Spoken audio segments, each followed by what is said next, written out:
సింగరేణి కార్మికుల నుంచి చదువుకునే విద్యార్థుల వరకు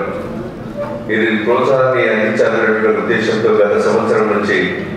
సింగరేణి ద్వారా ఈరోజు సివిల్స్ నుంచి మెయిన్స్కు ఎంపికైనటువంటి అభ్యర్థులకు ₹1,00,000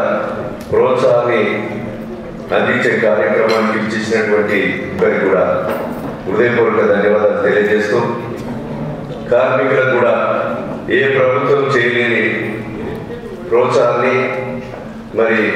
బోనస్ 35,000 మందికి అందించడమే కాకుండా ఈరోజు కాంగ్రెస్ ప్రభుత్వం చదువుకునేటువంటి విద్యార్థులను కూడా ఈ రాష్ట్రంలో మీకు చదివించినటువంటి తల్లిదండ్రులకు పేరు తెచ్చే విధంగా,